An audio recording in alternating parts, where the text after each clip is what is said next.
సుమిత్ర గారు ఏమంటారు? రేపు ఫలితాలు వెలువడబోతున్నాయి. మరి మీరు చేసిన బీఆర్ఎస్ పోరాటం ఎంతవరకు ఫలించింది అనుకుంటున్నారు? ఫలితాలు ఎలా ఉండబోతాయి అనుకుంటున్నారు రేపు? నమస్తే అండి. మీకు శేషు గారికి, ప్రైమ్ నైన్ ప్రేక్షకులకి వీక్షకులకి నమస్తే, గుడ్ ఈవినింగ్.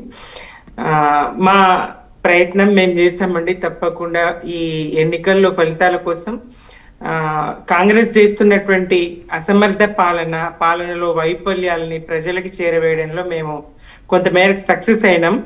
ఆ కారణంగానే ఇందాక శేషు గారు చెప్పినట్టు గతంలో మాకు 100కు పైగా స్థానాలు అంటే అధికార పార్టీకి వచ్చినా ఇప్పుడు కాంగ్రెస్ కి అవి రాలేకపోతున్నాయి.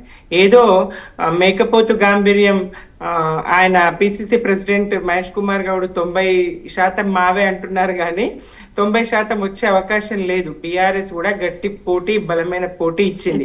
కాకపోతే ముఖ్యమంత్రి శేషు గారు అన్నట్టు ముఖ్యమంత్రి గారు దృష్టి మళ్లించే ప్రయత్నం, అటు ఓటర్ల దృష్టి గాని, ఇటు పార్టీల దృష్టి గాని, బీఆర్ఎస్ శ్రేణుల దృష్టి గాని మళ్లించే ప్రయత్నం చేసిండ్రు. ఆ ప్రయత్నంలో భాగంగానే పరుష పదజాలాన్ని, తీవ్రమైనటువంటి అభ్యంతరకరమైనటువంటి వ్యాఖ్యలను ఆయన ఉపయోగించారు.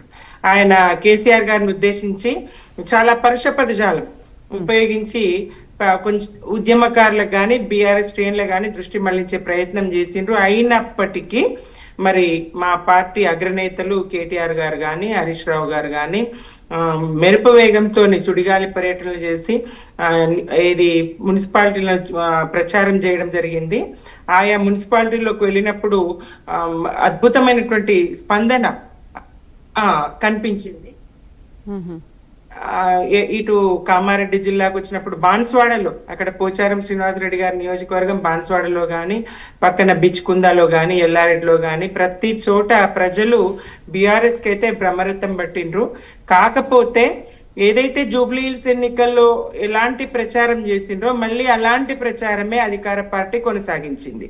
పథకాల రద్దవుతాయి, ఇక్కడేమో మీకు సన్న బియ్యం రద్దవుతాయి, రేషన్ కార్డులు రద్దవుతాయి, ఫ్రీ బస్సు ఉచిత బస్సు రద్దవుతుందని ఎట్లయితే సీఎం గారు స్వయంగా చెప్పిండ్రో, అక్కడ మరి మున్సిపాలిటీలోకి వెళ్ళేసరికి స్థానిక నాయకులు నీకు డబుల్ బెడ్రూమ్ ఇల్లు రాదు, నీకు ఇందిరమ్మ ఇల్లు రాదు, నీకు రేషన్ కార్డు రాదు, నీ అప్లికేషన్ నా దగ్గరే ఉంది, నువ్వు ఇట్లా వాళ్ళని భయపెట్టి నయాన్నో భయాన్నో ఓట్లు పొందే ప్రయత్నం అయితే చేసిండ్రు. చాలా చోట్ల వీళ్ళ దౌర్జన్యకాండ ఎట్లా ఉండిందో చూసినాం.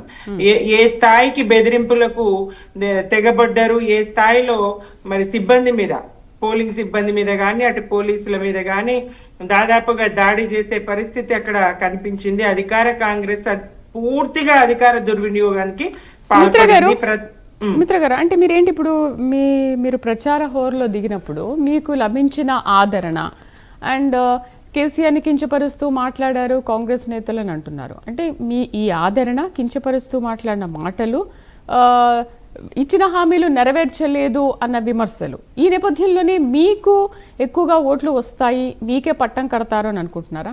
అంటే ఇప్పుడు మనం ప్రచార హోరుకి వెళ్ళినప్పుడు ఎవరైనా సరే, కాంగ్రెస్ వెళ్ళినా సరే, బీజేపీ వెళ్ళినా సరే, బీఆర్ఎస్ ఎవ్వరు వెళ్ళినా సరే ప్రజలు నవ్వుతూనే పలకరిస్తారు. సరే, వాళ్ళకి నిజంగా దొరకనప్పుడు గట్టిగా అడుగుతారేమో మాకు లభించలేదు అని చెప్పేసి.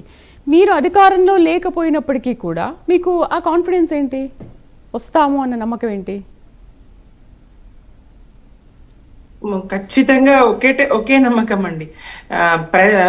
ఈ కాంగ్రెస్ ఈ 2 సంవత్సరాల పై చిలుకు కాలంలో చేసింది ఏమీ లేదు ప్రజలకు. అన్ని రకాలుగా వాళ్ళు ఇచ్చినటువంటి 420 హామీలను ఎగవేయడంలో గానీ, రైతులకు ఇచ్చినటువంటి హామీలు గానీ, మున్సిపాలిటీలకు ప్రత్యేకించి చేసింది ఏమీ లేదు. గతంలో బీఆర్ఎస్ గా మేము మున్సిపాలిటీలు పట్టణ ప్రగతి పేరుతోని మున్సిపాలిటీలను ఏ స్థాయిలో అభివృద్ధి చేసినామో ఆ ప్రజలు చూసిండ్రు, ఆ మున్సిపల్ ప్రజలు, పట్టణ ప్రజలు చూసిండ్రు, పుర ప్రజలు చూసిండ్రు. వాళ్ళకు ఈ 2 సంవత్సరాల్లో మరి కాంగ్రెస్ ఏమీ చేయలేకపోయింది. ఈ 2 మరి ముఖ్యమంత్రి గారే స్వయంగా చెప్తా ఉన్నారు ఏమీ లేదు చేద్దామంటే. ఇటువంటి పరిస్థితిలో నమ్మే అవకాశం లేదు.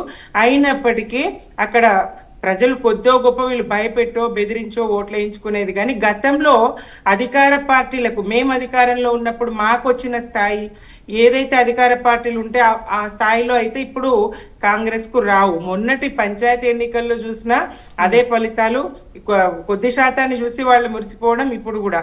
ఇందాక శేషు గారు అంటారు ఆయన సొంత జిల్లా కాబట్టి మహబూబ్ నగర్ లో ఆయనకు వచ్చే అవకాశం ఉంటది, పెరిగే అవకాశం ఉంటది. సొంత జిల్లా అని ఉంటే మరి అక్కడ డికే అరుణ గారు గెలవరు. మహబూబ్ నగర్ లో బీజేపీ ఎంపీ గెలిచారు. నిజామాబాద్ లో గతంలో 2 దఫాలు, ఇంతకన్నా ముందు ఈ 2 దఫాల కన్నా ముందు ఇంకో 2 సార్లు మున్సిపాలిటీలు అక్కడ బీజేపీకి ఉండేనండి. నిజామాబాద్ మున్సిపల్ బీజేపీకే ఉండే. పట్టణాల్లో కొద్దిగా ఓటర్లు బీజేపీ వైపు మొగ్గు చూపేటువంటి మాట నిజమే, కానీ బీఆర్ఎస్ ఓట్లు చీల్చుకుంటది అనేది అయితే నిజమని నేను అనుకోను. ఈ 2 పెవికాల్ బంధం అని ముఖ్యమంత్రి గారు ప్రచారం చేసినా, ఏదైతే పంచాయతీ ఎన్నికల్లో బీజేపీకి చాలా తక్కువ వస్తే దాన్ని కూడా మాతో కలిపి బీజేపీ బీఆర్ఎస్ కలిపి ఇంత తెచ్చుకున్నారని చెప్పడం, ఆ పర్సెంటేజ్ తక్కువ వచ్చిన వాళ్ళను ఎక్కువ వచ్చిన బీఆర్ఎస్ కి కలిపి చూపించి ఇంతే తెచ్చుకున్నారని 2 పార్టీలు కలిపి అని చెప్పడం, అక్కడ బీజేపీని వంతపడుతూ బీజేపీకి సపోర్ట్ చేస్తూ బీఆర్ఎస్ ను తగ్గించినట్టుంది కానీ వేరే లేదు. ఏదైనా బంధం ఉంటే వాళ్ళకే ఉంటది, ప్రజలకు అర్థమవుతా ఉన్నది. కాకపోతే ఇప్పుడు ఎంత బెదిరించినా, ఎంత భయపెట్టినా, ఎన్ని చూసినాం. జగ్గారెడ్డి గారు ఏ స్థాయిలో ఆయన ఒక సిఐ గారిని పట్టుకొని, సరే అక్కడ ఏం జరిగింది ఏంటి, ఆయన అభ్యర్థి తల్లి అభ్యర్థి కాదు, ఒక మహిళా అభ్యర్థి, ఆ కొడుకు పదే అక్కడికి వెళ్తా ఉంటే నువ్వు అభ్యర్థి కాదు కదా అని 5 సార్లకు బయటకు పంపించాల్సి వచ్చిందట ఆ పోలీసులకు. దానికి ఆయన ఊగిపోతూ ఇక్కడ హైదరాబాద్ నుంచి వెళ్ళినటువంటి రౌడీ షీటర్లను వెంట పెట్టుకొని ఆయనకు పోలీసులు సముదాయించడం ఏంటో నాకు అర్థం కాదు. శాంతి భద్రతలు ఏంటి, ఎన్నికల నిర్వహణ ఏంటి, హోంమంత్రి ఏం చేస్తా ఉన్నారు, సీఎం గారు ఏం చేస్తా ఉన్నారు, ప్రజలేం గమనిస్తా ఉన్నారు, ఈ స్థాయి బెదిరింపులు పాల్పడి నోటితో అనకూడని భాష, తల్లులను ఉద్దేశించి సిఐ గారి తల్లిని కూడా దుర్భాషలాడిన తీరు. అటు నిజామాబాద్ లో చూస్తే ధర్మపురి అరవింద్ గారు, ఆయన ఎంపీ, ఆయన పోలీసోడా అని చెప్పేసి ఇష్టం వచ్చినట్టు మాట్లాడడం, ఎన్నికల సిబ్బంది మీద దౌర్జన్యంగా మాట్లాడడం, బెదిరింపులకు తెగపడడం, ఇదంతా అసలు ఇది కొద్దిపాటి అని డీజీపీ గారు చిన్న పార్టీ అని చెప్పడం, ఈ స్థాయిలో గతంలో ఎప్పుడైతే చూడలేదండి. ఏం జరిగినాయో కెమెరాల ముందు జరిగిన సందర్భాలు అయితే తిట్టారు కదా సుమిత్ర గారు. కాంగ్రెస్ వాళ్ళు విమర్శలు చేశారని మీరు మాట్లాడుతున్నారు, బీజేపీ వాళ్ళు కూడా తిడుతున్నారు అంటున్నారు. మరి మీరేం తక్కువ తినలే కదా, మీరు విమర్శలు చేశారు కాంగ్రెస్ బీజేపీ పైన, మీరు తిట్టారు. మరి ఇప్పుడు మీరు తిడితే ప్రజలు పట్టించుకోరు, కానీ కాంగ్రెస్ తిడితే మాత్రం పట్టించుకొని ప్రజలు నమ్మి మీకు ఓటేస్తారు అనుకుంటున్నారా? లేదండి, ఏదైనా మేము వాళ్ళు అన్నదానికి సమాధానంగానే, వాళ్ళు అన్న దాంట్లో 1.5% తప్ప 100% వాళ్ళంటే సమాధానం చెప్పాలి కదా. ఏదైతే వాళ్ళు నిందించినప్పుడు, ప్రశ్నించినప్పుడు సమాధానంగానే తప్ప మేముగా తిట్టాలని ఇంకోటని కాదు. మేము విధానపరంగా ఎండగట్టే ప్రయత్నం చేస్తాం. మీరు ఇచ్చిన హామీలేవి, కేసీఆర్ గారు కొనసాగించినటువంటి సంక్షేమం గాని అభివృద్ధి గాని ఎందుకు ఆపేశారు, మరి పట్టణ ప్రగతిలో మీరు చేస్తున్నది ఏంటి, ఇట్లాంటి ప్రశ్నలే మా నుంచి మీరు. కానీ వేరే విధంగా అయితే కాంగ్రెస్ ను గాని బీజేపీని గాని మేము అన్న దాఖలా లేదండి. మీరెందుకు 2 కేంద్ర మంత్రులు ఉండి కూడా బీజేపీగా ఏం రాష్ట్రానికి ప్రత్యేకమైనటువంటి నిధులు ఎందుకు తీసుకురాలేదు, ఏపీకి ఎందుకు నిధుల వారద బారుతుంది, తెలంగాణకు కనీసం సవతి తల్లి ప్రేమ కూడా ఎందుకు చూపించారనేటువంటి ఒక మాట. ఈ కాంగ్రెస్ విషయానికి వస్తే రేవంత్ రెడ్డి గారు దృష్టి మళ్లించే ప్రయత్నము, ప్రజలు ప్రశ్నించకుండా ఉండేందుకు తాత్కాలికంగా ఇట్లాంటి పరుష పదజాలాన్ని, నోటి గాయని నమ్ముకున్న నేత అని తెలంగాణ ప్రజలకు తెలుసు, అర్థం చేసుకుంటున్నారు.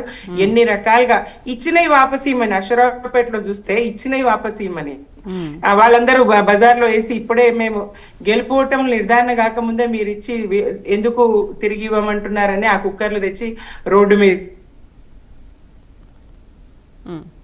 చేసినది చూసినాము.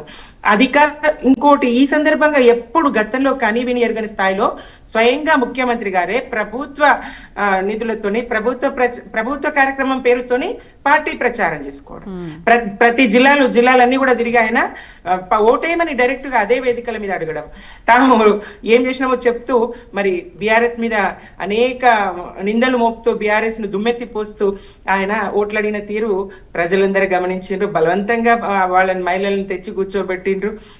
డ్వాక్రా మహిళలు ఆ చీరలను బట్టి వాళ్ళు ఇచ్చినటువంటి డ్వాక్రా మహిళలకు మాత్రమే వాళ్ళు చీరలు ఇచ్చిండ్రు.